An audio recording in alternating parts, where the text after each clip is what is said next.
we aspire to, be a top 3 team in the Eastern Conference. We want to host a home playoff game. We want to make a run for an MLS Cup. With the type of things we're doing on the roster, I think those are very achievable and attainable, goals for this year. But that's what we aspire to in 21.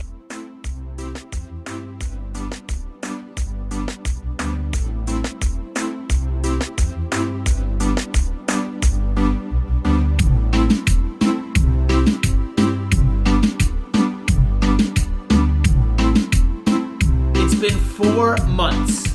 4 long months since Inter Miami played a game, but preseason is underway.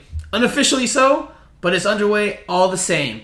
Hello everybody and welcome to the latest episode of Miami Total Football Radio, or as you know I like to call it, Miami Total Football Radio. I am your co-host Franco Panizo, and joining me on this week's podcast is none other than David Beckham's long-lost cousin, Steve Brenner. I know that name is maybe wearing on you a bit, but I think we got to stick with it, man. I think people know you by it now, and people love it. So, Steve, how are you doing this week? Nickname aside, how was the weekend? Obviously, we had an eventful Saturday, but how was your Sunday? You got some time to decompress and maybe take a step back and analyze everything that happened and probably enjoy some time with the family as well.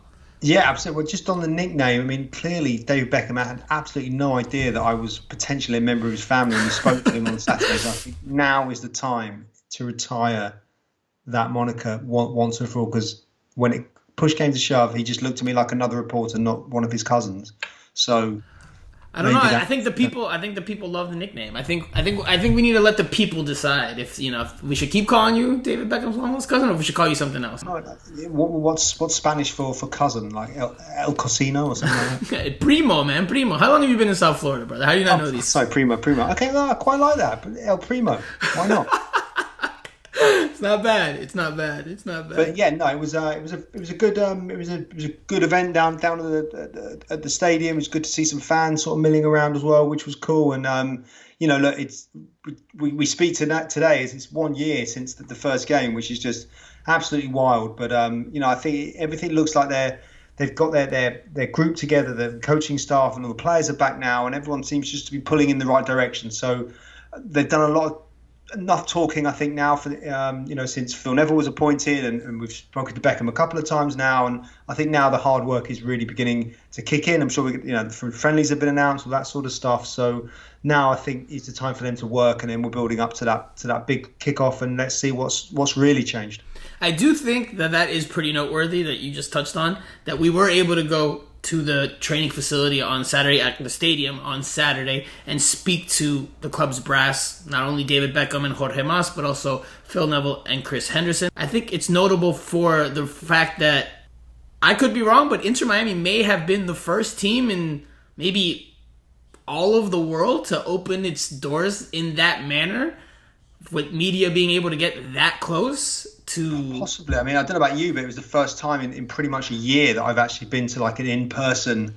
That's what I'm saying. Everybody right now is doing things, remotely or virtually, Zoom calls. Inter Miami's done mostly Zoom calls, but obviously this was an opportunity that they thought they could take, and they had us come in, and we were able to get, pretty up close and personal with the club's brass, obviously socially distanced and following some protocols. But I think Inter Miami may have been the first club and the first team in all of the world to open its doors in this manner since the pandemic began. Because everybody else, Europe, South America, everybody else is doing things from, just strictly remotely and virtually. So kudos to Inter Miami for allowing us that opportunity. It almost felt like things were back to normal. Obviously, we had our masks on and we were still a little bit distanced from them, but we were able to talk to them, ask them questions, see their faces up close and personal. It almost felt like things were back to normal, which is, maybe a good sign for what's to come later on in 2021. But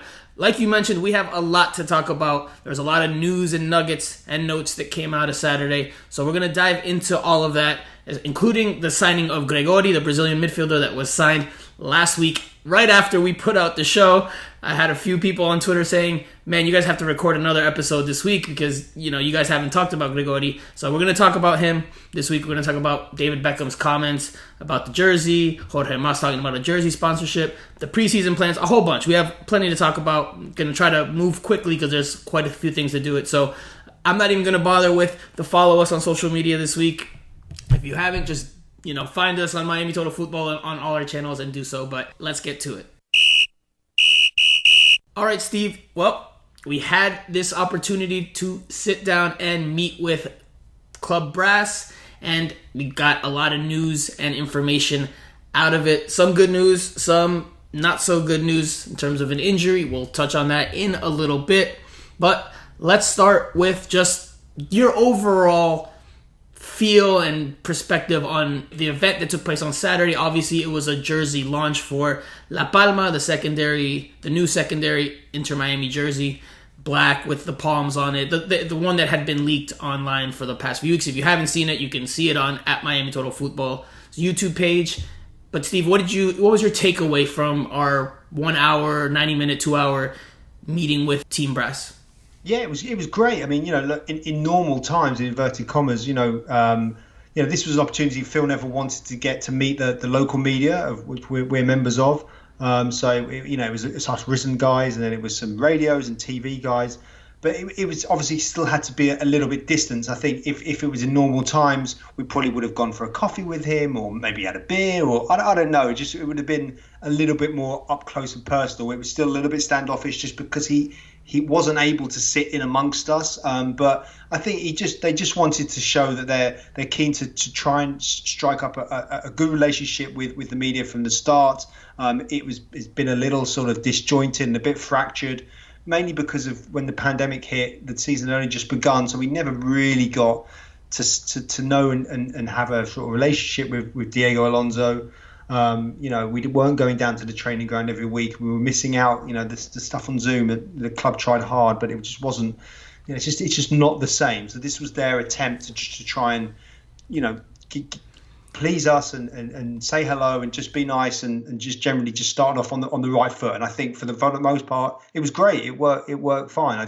It's unfortunate we just couldn't act normally, but we can't because that's just the modern times. And Beckham was there and Jorge Mas and Chris Henderson, and I just felt that they're all singing from the same hymn sheet. That it's a collective effort. It just seems like a much more cohesive sort of group now. Jorge's there, and he was laughing about you see me at the stadium jumping up and down and shouting at the officials and stuff. That's him. But I think Chris Henderson, he's clearly a savvy guy, doesn't give a lot away. But has got great experience and is that sort of figurehead and sort of MLS-centric sort of guy that they need there. And then you've got Beckham, who effectively is kind of like de facto, assistant manager, being at the training ground and even we saw some footage earlier. He's training with the squad. He's running around. So I think just to have that influence there, and I'm sure Phil Neville is his own guy and he'll do his own things, but he's clearly very close to Beckham. They've got a great relationship, and they'll talk football until the cows come home. So I just felt there was just like a unity there, which perhaps that was evident in the past. We didn't witness it, and then from things we were hearing from behind the scenes, it was pretty disjointed, and the cliques were appearing and all that sort of stuff. So he wanted Phil Neville and the other guys. They wanted the impression that this is a fresh start. This is what we want to do. We want to keep you on side. We want to help you out. We appreciate you. We understand your jobs and what you have to do. And let's move on. Of course, look, it changes once the football season starts, soccer season starts, and matches come and go and defeats happen or wins happen. It's going to be ups and downs, but it was a good start by them. You said the word right, or the term right foot, and I think that's what this was for Inter Miami. I think they were trying to right some wrongs compared to last year, that maybe they as a whole, I'm talking about not just ownership, I'm talking about just the club in general, maybe understood that some of the things or the ways that they operated with or how they maneuvered and managed things in 2020 was not necessarily the best way. And I think not only for us on the media side, but also for fans, because the club's brass also met with the supporters groups or members of the supporters groups, and they had a similar type meeting where they sat down and talked, answered questions, talked about their role and their vision for the club, and the relationship that needs to exist between the fans and the team. And I think it was a much more personal touch that they wanted to have, whereas last year, even before the pandemic hit, which obviously the pandemic pushed us all further away from the team because you couldn't get close to the players or the head coach or any, just for obvious reasons. But even before that, Inter Miami kind of had us at arm's length. We would ask about injuries, and it was super mysterious. They wouldn't want to say anything about Juan Agudelo being healthy or not, or Julian Carranza, how long he was out. It was all a bit at arm's length, and I think they've realized that's not the best way to go about cultivating relationships with fans, with media, and I think that they're going to try to be a bit more open as things can be right now given the circumstances. But I think that was the message to me, that's what I took away from it, that they're trying to establish better relationships with their fans and working relationships with us on the media side. So we got a good taste of it because we got a lot of news and nuggets out of Saturday, which gives us plenty to talk about on the media side, plenty for fans to dissect and chew on and really talk about and converse about. So let's start, because we have a lot. I don't want to stay stuck on any one thing for too long, but we'll start with actually news from today. Before we get into Saturday, let's start with news from today. Inter Miami announced Phil Neville's coaching staff, the official coaching staff, and it's comprised of Phil Neville and 8 other members. You have assistant head coaches Jason Kreis and Anthony Pulis. You have an assistant / director of goalkeeper / set piece specialist Mark Mason. You have assistant goalkeeper coach Sebastian Saha, head of performance Miguel Motolongo, performance analyst Alex Scott, assistant analyst Brett Utley, and last but not least, sports scientist Nicholas Lewis. So a pretty healthy squad there. You have 3 returning members from last season, and that's Utley, Saha, and Pulis. And obviously Jason Kreis was with Fort Lauderdale, but now Fort Lauderdale CF, now he's with the Inter Miami technical staff. Any thoughts on that team that was brought together, or that group that will make up Phil Neville's coaching staff? Yeah, I mean, I like the look of it. Anthony Pulis was there last year, so he knows his way around the club, and I just think Jason Kreis is that's a canny pick, a guy that when I first started covering MLS, when I came to New York in 2013, he was appointed as manager of NYCFC, so I had some dealings with him. Pretty straight up and down guy, but just away from that, he's got experience in the US system, in the US game. He's been around the block. He's managed in his own right. So I just think that is so key for someone like Phil Neville to have not only Pulis, who's been in and around the squad for the last year, but to someone like Jason Kreis as well, to have that, and then Chris Henderson, and then David Beckham as well. All of a sudden, it gives it like a complete different dynamic, that sort of coaching staff, the sort of brains trust of where they want to go. I just think they have a nice mix there of everything. To be honest, and I guess this is also symptomatic of A, me probably not doing my homework enough, and B, were you ever a homework guy, Steve? Or no, not really. No, I just have natural talent. But I couldn't really. Who was even working behind the scenes alongside Diego last year? Where was a similar sort of setup last year? Obviously, Beckham was around, but then you have Paul McDonough, who's an agent, not had some sort of experience, but not really on the same level football side as Jason Kreis. I think Anthony Pulis was a little bit marginalised last year. Who was I couldn't tell you who was there really. I mean, so it was mostly his handpicked staff, I believe. From what I remember, I think most of the staff last year was Diego's team, Diego's guys that he brought on board. Now, obviously, the only one that he brought on board that has remained is Sebastian Saha, who was the goalkeeper coach last year. Now he's the assistant goalkeeper coach. I've heard nothing but good things about him from different people I've spoken to. So not surprised that he was retained. Obviously, he's been in South Florida during the course of the winter. So it always seemed like he was going to be one to stay.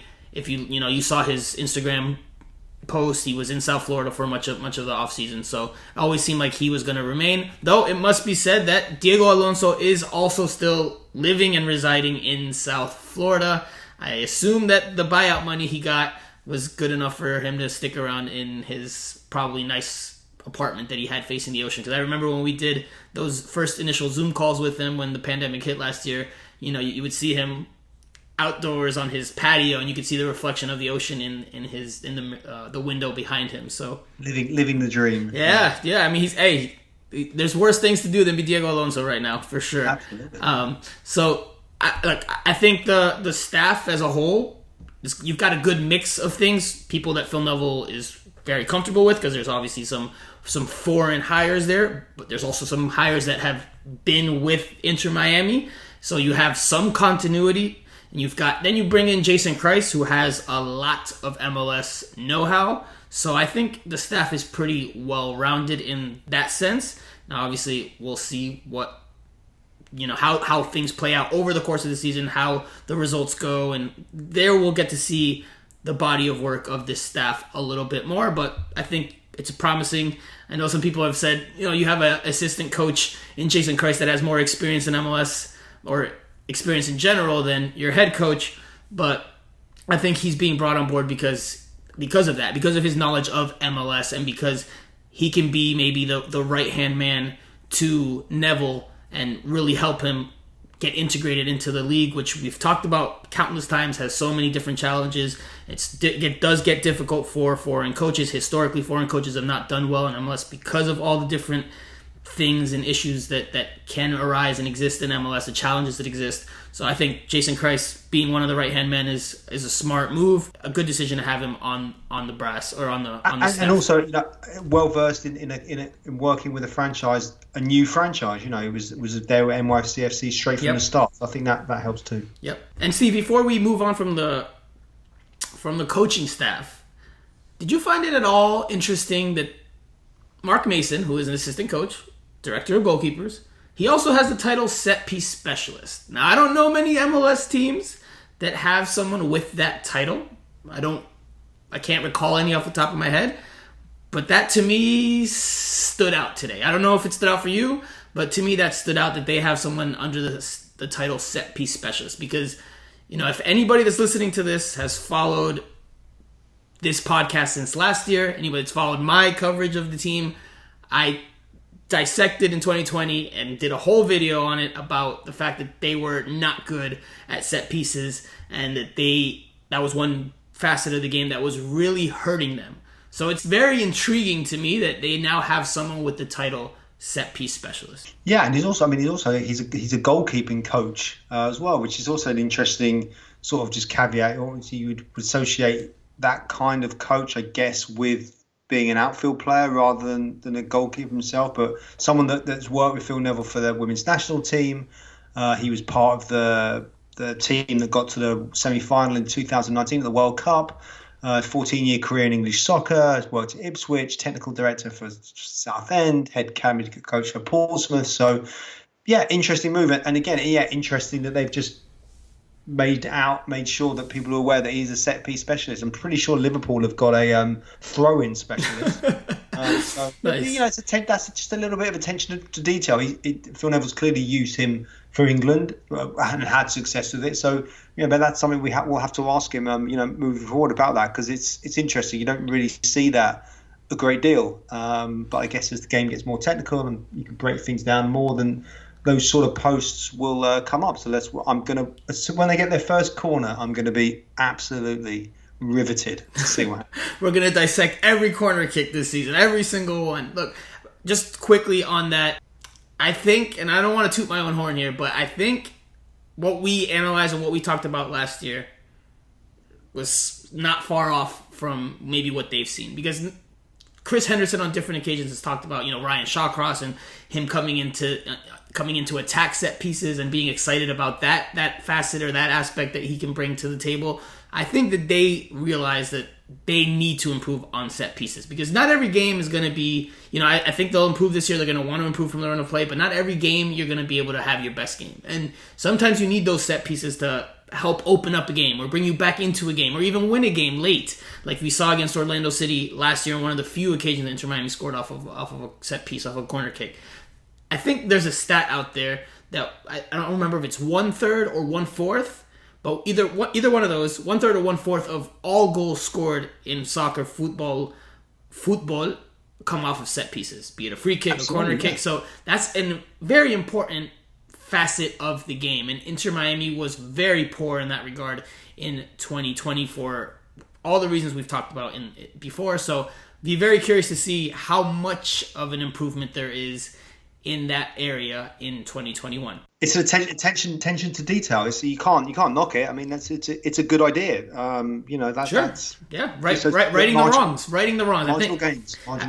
So we'll continue on now. So now we'll go on to the first day of unofficial preseason. I know we said we talk about Saturday, and we're going to, but there was a lot of news today, so let's dive into that as well. Today was the first day unofficially of preseason. Now it's unofficial because these are voluntary workouts, although Inter Miami had practically almost the entire squad out there today, and they took part in, looked like team training. At first we thought it might be individual workouts like they did a year ago when they first got back after the pandemic break or the pause because of the pandemic, and you saw players just running on their own and doing shooting drills alone. No, this was practically a full team training. The players ran together, jogged around the field. David Beckham joined them, as you mentioned earlier. They went through drills together with Phil Neville on the field, pointing and giving directions. And I think they even had some small-sided games, or even maybe 7v7s. Don't know the exact number there, but this was a pretty wide open, full-blown training session. And it's unofficial because next week, March 8th, is the official start of preseason, but this is essentially, day one for the entire team. So if you're an Inter Miami fan, I'd expect that you got excited seeing the players back out there. And, obviously this season doesn't start again until April 17th, but it'll be here faster than you know it. Now, almost the entire squad was out there, like I just mentioned. There were a couple of omissions. Didn't see Ryan Shawcross in any of the footage that we were sent. Did not see Gregori. Now, on Instagram, Gregori posted a photo of him training in Brazil. Don't know if that was from today. He was with a trainer. Could have been today. Could have been over the weekend. Never know. Don't know if he's in Brazil still or if he's in Miami or in South Florida. Maybe the visa situation is still getting sorted out, as sometimes happens, so he might not be with the group yet, or might not be with the group for a bit, but he was signed last week after we recorded our last pod. And just quickly, Steve, wanted to get your thoughts on the signing. For me, I think, whereas Shawcross, I have a lot of questions, I think Gregori, even though I don't know a whole lot about his style of play in terms of watching him, based on what I have heard and what I have read, I think he's going to be a very good signing. This is essentially Chris Henderson's first real signing. This is the one that his fingerprints are all over. He's been tracking Gregori since his Seattle Sounders day, since Henderson was with Seattle Sounders. He wanted to sign him over there. Now he gets him here in Miami at the number 6 spot, the defensive midfield spot, a spot that I thought Inter Miami needed to upgrade, and wrote about it as soon as the offseason began. They have addressed that position. What do you think he will bring to the team, and what he'll do for Blaise Matuidi and everyone around him? Yeah, bit of solidity, really, isn't it? The Will Trapp has gone, and I think he'll probably fill that role. Haven't seen a great deal of him. Maybe he's played over 100 times in the Brazilian Serie A. The Brazilian league, although it doesn't get much coverage throughout the world, it's still a very decent standard. So many players and clubs will try and create and nurture players so they can go to Europe, and they sell them for big money. But as well, if you're coming from the Brazilian Championship into MLS, then you should be able to more than handle yourself, I think, without a doubt. And he's an experienced guy. He's only 26, and I just think he'll kind of hold the midfield together. So if they've got him and Blaise sort of together in the centre, then that already gives that sort of spine of the team quite a nice sort of solid sort of feel. We haven't seen him play yet, and obviously it takes time to adapt. But you think with a guy of his experience playing at such a decent standard in Brazil, he shouldn't have too many problems. I'm not going to say stepping down, but coming to MLS, he should be able to adapt pretty quickly. So I'm excited to see how he gets on. And he's also 26 years old. So whereas Ryan Shawcross is 33 and closer to the end of his career than the beginning, Gregori is in the prime or heading towards the prime of his career. So theoretically, you should get the best out of him over these next few seasons. And Inter Miami has not signed him to a cheap deal. They have signed him and locked him up for 4 years with the option for a 5th. So they are high on this player, or at least Chris Henderson is high on this Brazilian midfielder. Again, from what I've heard and read, he's going to be that pit bull in the middle that's going to break things up and give Inter Miami that extra muscle, that added muscle that they needed. I imagine it's going to free up Blaise Matuidi. Last year, you saw Blaise Matuidi trying to do, both sides of the game, which he's going to do again in parts, but it seemed like he was being asked to do far too much in addition to, having to adjust to a new league and the different things that come with MLS. That's something that I thought that Phil Neville, I think it was Phil Neville, it might have been Chris Henderson, but I think it was Phil Neville. If I'm mistaken here, apologies, but I think it was Phil Neville that said he's coming in off of a Serie A season, so he should more or less be pretty in form and not have as much maybe off-season cobwebs as other players once he does arrive. So that's definitely something notable. Again, I think this is a very good signing, and it's Chris Henderson's appointment or hire or signing. So, Henderson has a proven track record. We'll see how it goes, but I think it's going to work out really well. I think that midfield is going to be a lot more solidified now with Matuidi and Gregori. At least on paper, that's what you would think, but we'll see how it works once they get on the field and the games start coming. Now, Henderson did talk about still wanting to sign 2 more players, and Kieran Gibbs was one player that he mentioned that they are in discussions with. Now, he might not come. If he comes, Henderson said he might not be able to come until the summer, but that they're exploring other options as well. What are your thoughts there on, Gibbs? Do you think he'll be the guy, or do you think Inter Miami is going to try to sign somebody else for the start of the season on April 17th? Because Henderson did say, it's going to be an attacking piece and it's going to be a fullback. That's what they're looking at. Yeah, it sounds like they want Kieran Gibbs. They've been in talks. We were under the impression it was going to be sorted out in maybe 2 or 3 weeks ago. That hasn't happened for various reasons, negotiations, and all that kind of stuff. He's free to leave. Word was in England that perhaps the move wasn't going to happen. So I don't know. They're obviously keeping their options open. They think they definitely want him and thought they had him in the last 2 or 3 weeks ago. That hasn't happened, but that's not to say it's not going to happen. And yeah, I think I asked Chris Henderson about if he came in the summer, would that be a problem? They were like, well, no, that's fine. The Premier League's still got 12 games to go. He hasn't really been used at all, I think, at West Brom. But is it essential they get him in right now? It would definitely be handy to sort of, get him in and get him involved and everything like that. But sometimes you just you've got to wait. You've just got to wait a little bit. So we'll have to see. If they can get someone else in now, will he be of a better quality than him? It just depends who they're after, really. But I think Gibbs will give them just a bit of athleticism down the left-hand side. He's good on the ball, get up and down well. He's a decent player, played at an excellent standard. So that's probably their number one target. But things change. People get different offers. You just don't know.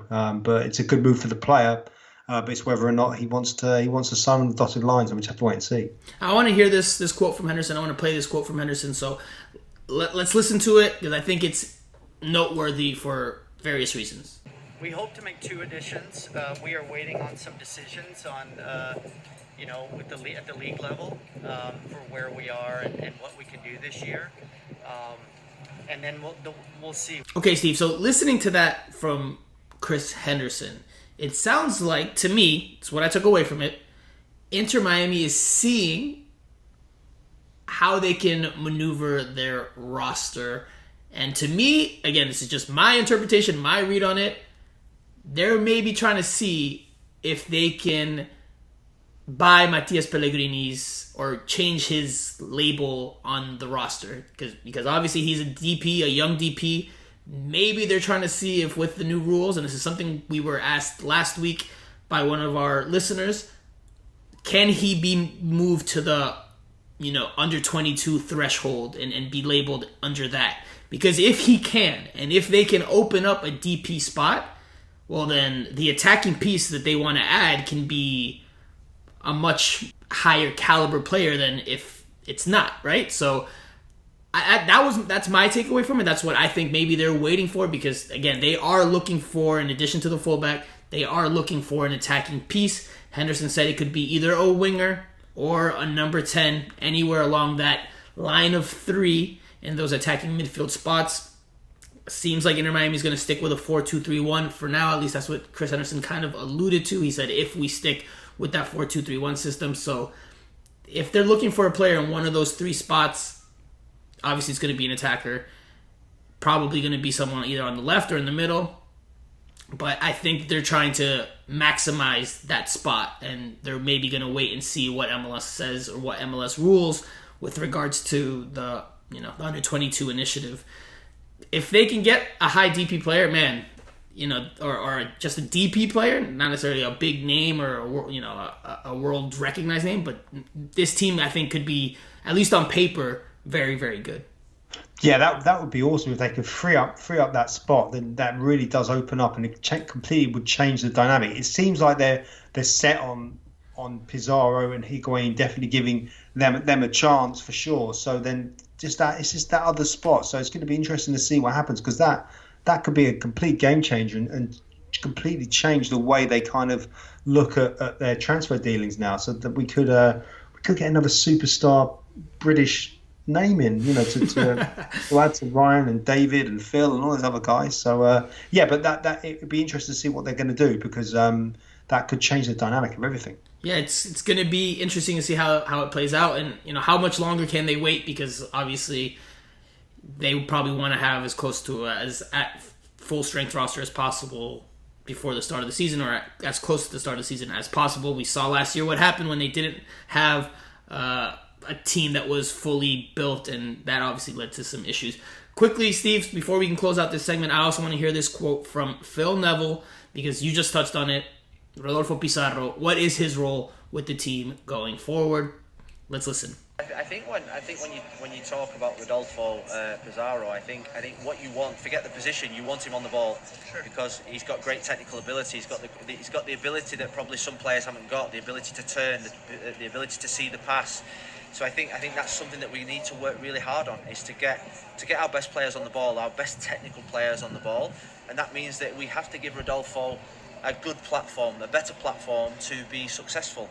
Everyone I've spoke to in the MLS, coaches, friends, tell me what great ability this boy has got. This season we need to see that.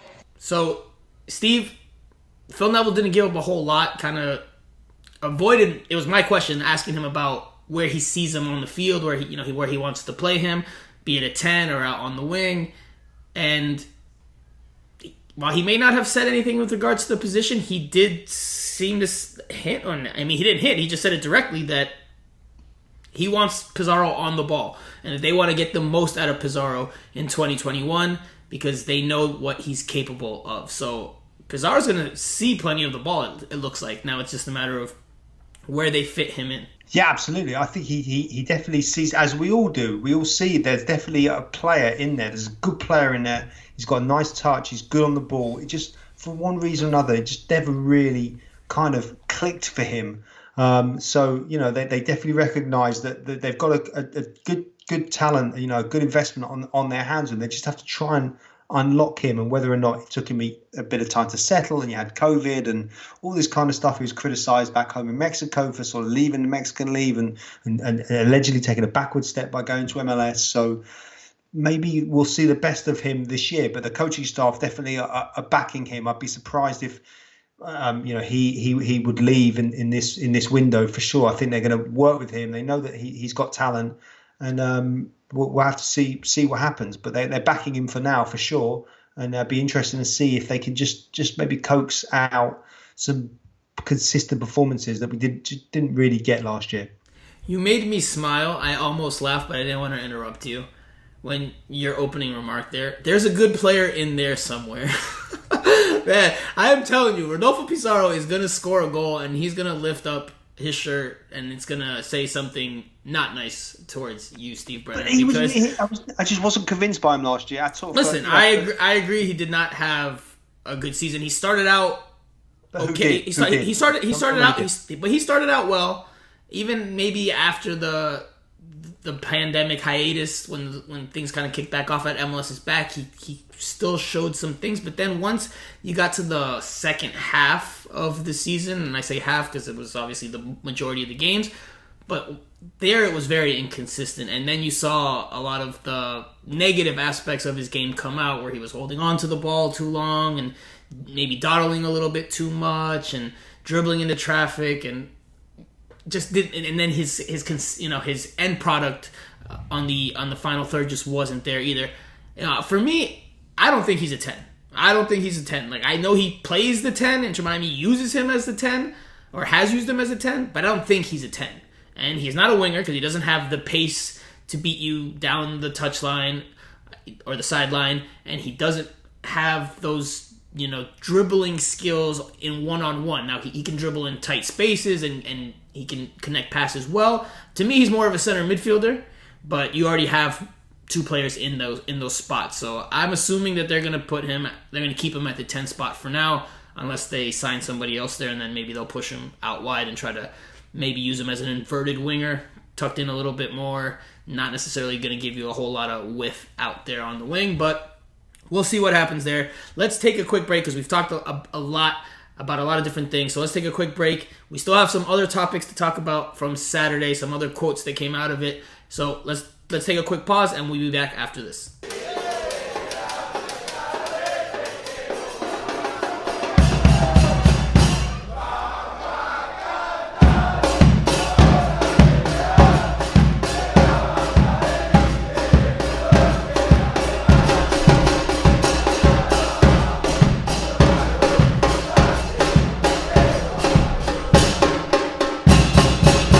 Okay, Steve, so that first segment we touched on a lot, but we still have quite a bit more to talk about. And we'll start with one more player that was on the team in 2020. I asked Jorge Mas about Andres Reyes. Obviously, the team had made it a point to publicly say at the start of the offseason, at the start of the winter, that it wanted to bring Reyes back. Obviously, that did not happen. He is now with the New York Red Bulls. Inter Miami went with a more veteran presence in Ryan Shawcross. But why did it all happen? Well, this is what Jorge Mas had to say about that. When we looked at the depth chart of our center backs and what we wanted, we decided to go in a different direction than Andres. There was some conversations with Phil at the time about that, and we went over it. So the decision was made that Andres would probably have an opportunity better in another team that we wouldn't have had here at Inter Miami. So Mas essentially, Steve, alluded to the fact that maybe Phil Neville did not rate Andres Reyes from what he saw on game film or what he saw on the matches he watched. Apparently he did not rate Andres Reyes. Apparently he sees maybe the games through a similar lens as you. The old school English veteran presence, rough, tough as nails. Maybe he, the technical skills, and he didn't rate all that because at the end of the day, Andres Reyes had some issues defensively. Is that how you took it? How did you read into that comment? Yeah, I mean that's what it sounds like. I'm sure that Chris Henderson was been watching from afar and was well aware of exactly what Andres Reyes, brought to the table or lack thereof. And I'm sure Phil Neville was head coach. He probably gets the final say. But you just think that there was a player in there. He's clearly got some talent, but. There's a player in there. That's the nicest compliment you can give players that you don't rate. There's a player in there somewhere. I'm gonna get that tattooed on my throat tomorrow. I think they just need a bit of experience there. I think it's such a key area to throw some, a young guy in like that and just expect him just to produce from the start is difficult. I wouldn't have had any problems with him still being in the squad, but then, being a backup or whatever, and have Gonzalo Perez and Ryan Shawcross as the main, back two, whatever. For who knows why, if they couldn't sort of keep him and just sort of nurture him and bring out the player that we all know is there. I think money's a part. I think I talked about that a few weeks ago as well. I think money obviously plays a part, especially in MLS when you don't have unlimited resources. You can only spend a certain amount of money. They were going to have to pay a transfer fee to bring him back, or they could have maybe gotten another loan. But I guess they didn't deem him worth the amount they were going to have to spend for what the amount of playing time he was probably going to get under Phil Neville. Look, to me, I still rate him. If he can stay healthy, that's a big if, but if he can stay healthy, I fully expect him to become a very solid player that makes the jump to Europe. I think Inter Miami might rue this decision. Maybe it works out, for all parties. Andres Reyes kills it with the Red Bulls. He goes to Europe. Inter Miami moves on without him and does just fine at center back. And Ryan Shawcross comes in and stays healthy. And, all parties are happy. But I don't know. I think they're going to rue not keeping him and not further building him and eventually selling him, because he's going to bring in, if he can stay healthy and if he makes that jump to Europe, as a lot of people expect, a lot of people that work in the game expect, he's gonna make a team a pretty penny. But anyway, let's move on to preseason plans, because preseason plans were spoken about. Chris Henderson said that Inter Miami wants to play 4 to 5 preseason games. Now, they're going to stay mostly local in Fort Lauderdale in South Florida. However, they might take, this was Chris Henderson's words, they might take a bus trip up north, somewhere else in the state, and get games in. He didn't say where, but today Nashville SC announced that it has a friendly scheduled with Inter Miami on April 3rd in Bradenton, Florida. So the Bradenton, Sarasota-ish area where the IMG Academy is. So that's one game Inter Miami will have on its books and under its belt in preseason. Unfortunately, it is, according to Nashville SC, going to be played behind closed doors. So it's close to the media, it's close to fans. Hopefully one of the teams decides to stream it on their website or on their social Twitter handle so that we can at least watch and analyze and see how the teams are doing in preseason. But that seems like it'll be one game. It had also been reported by The Athletic a couple of weeks ago that Inter Miami is set to play the Tampa Bay Rowdies. So that's 2 friendlies. I'd imagine that they're going to play other teams that are going to be in and around the area, because Central Florida, because of the facilities, the infrastructure, the hotels, it's always a hot spot to play or to have a preseason camp and preseason base for several teams, just because there's so many fields and so much room for everyone to kind of do their thing and work. So if we can attend games, Steve, are you trying to go, or are we going to take a Miami Tudo football caravan up to Bradenton? How are we doing this? We could do. I mean, it's a long walk, so yeah. But I covered some games there a couple of seasons ago, pre-seasons ago, when Bristol City of all teams were actually training and based in Bradenton. So it's decent. It's a decent setup there. But I'm pretty sure they're going to probably play those games behind closed doors. They don't want the likes of me and you there, mate, I'm afraid. I mean, last year, obviously it's different. This was before the pandemic, but last year, they opened the doors for 2 games. They had the fans come in. I don't know. Listen, if they can make it happen, I would not put it past Inter Miami to try to have these matches, or at least a couple of these matches, open to some public, or maybe some season ticket holders, and supporters groups, and then let us obviously on the media side come in as well, or a few of us come in, because again, I think that they want to have a closer connection with everybody. So I wouldn't be surprised if they at least open a couple. I mean, that's the hope at least anyway, so we can get a closer look at this team in even if it's in a stadium. You can see them, or a makeshift stadium. You can see them. You can see maybe what Phil Neville's looking to do. It's either that, or hopefully we get a stream somewhere somehow. Now, speaking of fans, another topic that was touched on Saturday were fans at Inter Miami CF Stadium. And Jorge Mas said anywhere from 3,500 to 6,000 to 8,000. That's around the number that they're looking at for the start of the season on April 17th. And his hope is that by the summer or the fall, with more vaccines being distributed and more time passing, that they'll be able to open fully at some point in 2020. But we'll see. We'll see how things play out. Now, on the subject of stadiums, Mel Reyes' site, the Miami Freedom Park project came up, and Jorge Mas gave some positive news or some optimistic news, saying that he's optimistic that in March they will get a lease agreement. Now we're in March. It's March 1st today when we're recording. So at some point this month, he is optimistic that Inter Miami will get a lease agreement done, and that within 45 days they'll get the green light to move forward with the project. I think that the fact that Jorge Mas said that the hope is that they'll get the green light to move forward in the next 45 days, that's the hope, that it's still not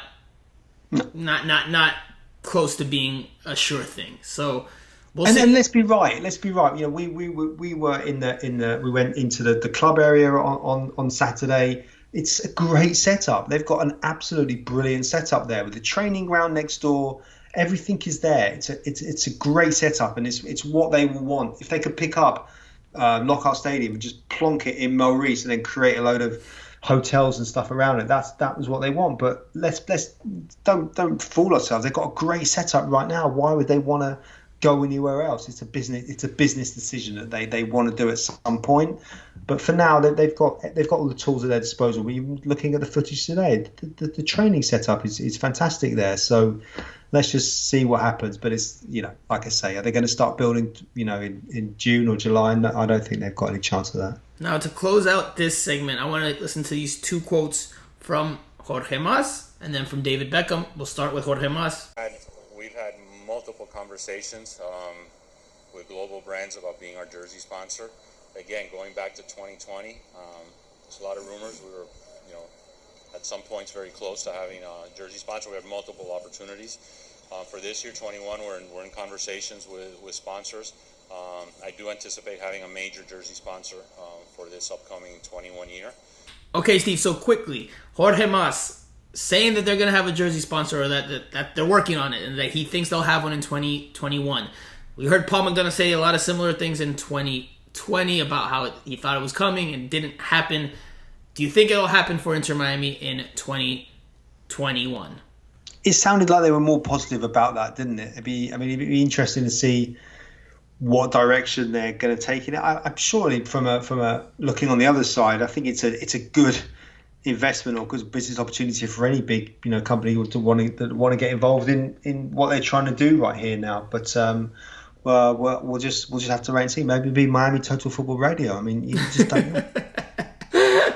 Hey, maybe we're working on it behind the scenes here. How much cash have you got? That's the problem. How much cash? I've got about $10 in my pocket. Yeah, I'm a card guy, man. I don't carry a lot of cash. Maybe when I get a haircut, that's about it. But look, I think we'll see one. I think that it'll get done. Look, Jorge Mas to me is very forthcoming. I've seen that from the few exchanges we've had since I moved back. He's, you know, sometimes maybe he says things that maybe he shouldn't say. Like, you know, he revealed on Saturday that Ian Frey tore his ACL and is out indefinitely, which is a blow for Inter Miami and Ian Frey, the teenage center back who was probably going to see some playing time this year. But I believe Jorge Mas when he says that he thinks it'll get done. I believe him that he thinks it's going to happen, and if he thinks it's going to happen, it's because they have to be in negotiations and in conversations with someone. They obviously know that that they need to fill that spot, not only because fans want it and fans want to see the jerseys look a little less plain, but also because for financial reasons, it makes sense to get a deal done sooner rather than later, so you can have that source of income and revenue coming in. Now let's go to the David Beckham quote here. So I think that, you know, going forward, you know, we have obviously a lot of pink with our ideas. So, you know, the team wear it every single day. The fans love it. we're listening to that. All right, Steve. So David Beckham has pretty much said it. I know you don't care much for jerseys. I know you don't. Maybe this isn't your favorite talking point here, but a pink jersey will apparently be on the way at some point in the near future. At least that's what David Beckham kind of alluded to. He said there's a lot of pink in their ideas. I mean, the fans have been clamoring for it. You saw the new training top today, the one that I pushed out on Miami Total Football's YouTube page a month or two ago. They wore that top with black shorts. It's a more bolder pink. It's called True Pink, I think is how Adidas is labeling it. Black shorts with pink accents, pink top with black accent. To me, it looks incredible. It's fire. That needs to be Inter Miami's identity and go-to look when they play home games. That's what's going to, I think, resonate with the club and with the market. They need to 100% adopt that going forward. Hopefully it happens as soon as 2022, but we'll see. It might be 2023 because obviously jerseys get planned out a couple of years in advance. So we'll take another quick break. We'll come back for our Q&A session and our final thoughts.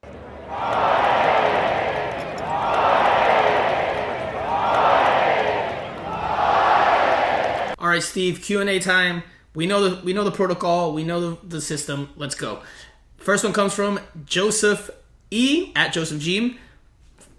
Personalize the question for me. Franco, I know you don't like this type of question, but what's your super early predictions on what position in the Eastern Conference will be in at the end of the season? I don't, like he said, it's not that I don't like it. I just prefer to wait and, put my opinion out there publicly until I've seen how all the teams are building their rosters and establishing themselves and have a better idea of how things are. Especially in MLS when, mid-season you have a bunch of new signings that can really make or break a season. So if I have to give you an answer here, and I will, top six in the East. Somewhere in there, top six. Steve? Yeah, I mean, they're going to have a competitive squad, aren't they? I think and that's the thing with MLS. Parity is pretty much attainable, I think, from any team. It's just, I think, how they're coached and how they get it. I think they need a good start. If they can get a good start, and I think the confidence will be going, then there's absolutely no reason why they can't finish in the top six. And it was so tight last year, wasn't it? 2 or 3 better results either way, and they would have gone right up the table anyway. So I think that's the aim, and it's not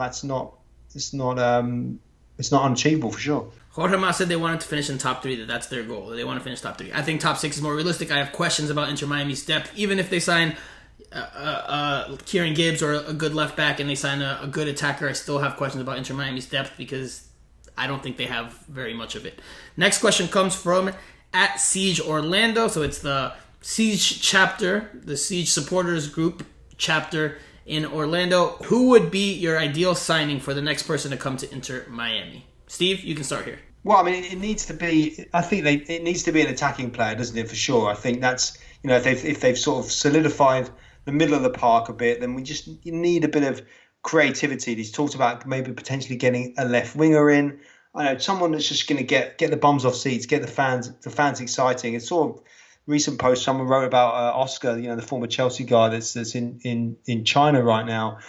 Someone of that ilk, just a playmaker, someone that can just link play and create chances, a la Pizarro. That's what he's supposed to be doing, but hasn't really been doing it. Sorry, Steve, to put you on the spot there because this is a question that I saw earlier today, and I did put some thought into it. I actually did think about it.